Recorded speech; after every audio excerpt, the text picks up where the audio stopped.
What separates Jannik Sinner from all the other players? What makes him so great? Let's start with his serve. The tour's biggest servers like Opelka, Pericard win points through height and raw pace, but Sinner holds serve more often than any of them, and he does with a motion that looks nothing like theirs. A serve's real value comes down to hitting repeatable, hard-to-return placements under pressure rather than chasing the highest number on the radar gun. Sinner's motion is built around that principle. His technique nears perfection because he can repeat it on almost every point, with a timing that coaches describe as difficult to replicate.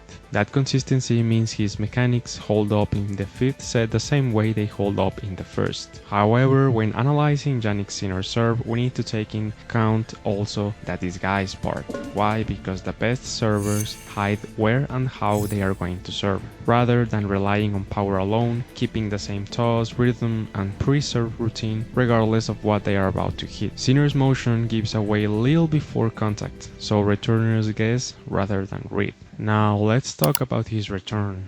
The history of big servers is also interesting because, for example, Pete Sampras leaned on his tiebreak skill because his return game never matched his serve. Nick Kyrgios, for example, owned one of the most electric serves the sport has ever seen, paired with a return that made him the most one-dimensional player of his generation. And then there is Sinner, who backs up a serve that ranks among the best on tour with a return that ranks just as high, a combination that is very strange to see on tour. The technique starts small. Sinner uses a short takeback with an extended wrist, a setup close to Djokovic's on return posture. Keeping the swing compact removes the extra travel time a longer backswing demands, which lets him get the racket to contact without rushing, even against pace that will force other returners into a defensive block. Darren Cahill has pointed to the return as the foundation of Sinner's ability to pressure opponents. Why? Because getting the ball back in play consistently is what turns return games into break chances. Where a lot of returners treat the return as damage control, Sinner treats it as the first strike of the rally, setting up the same aggressive baseline game that defines the rest of his shot selection. The forehand and backhand.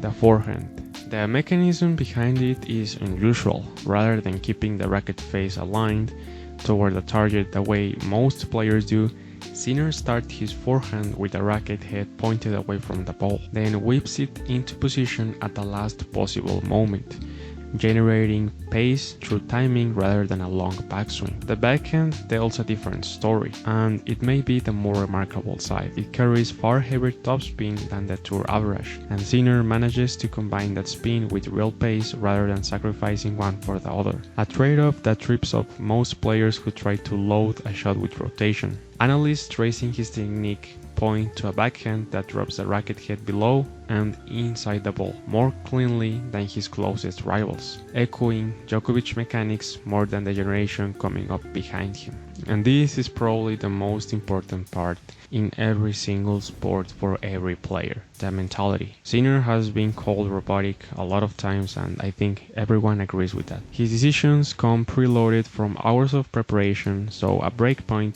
registers the same way any other point does. Sports psychologist Riccardo Ceccarelli, part of Sinner's team, describes elite competitors as running an economic brain. Pressure still reaches them, but they spend less energy processing it, leaving more capacity for the decision itself. That efficiency shows in how little his game shifts between a comfortable lead and a set down. Coaches draw the closest comparison to Djokovic, rather than to any flair player. Both read a situation and act on it immediately, with little visible deliberation. Another coach has pointed to Nadal's resolve as the nearest parallel in temperament. Despite games that share nothing visually, the common thread is there. And the X factor, something that almost no one knows about him. Sinner trains his brain by strapping electrodes to his body under the guidance of Riccardo, an Italy-based sports physician who runs Formula Medicine, a training center originally built for F1 drivers. It's basically a wearable EEG headset called Focus Calm, made by Brain.co.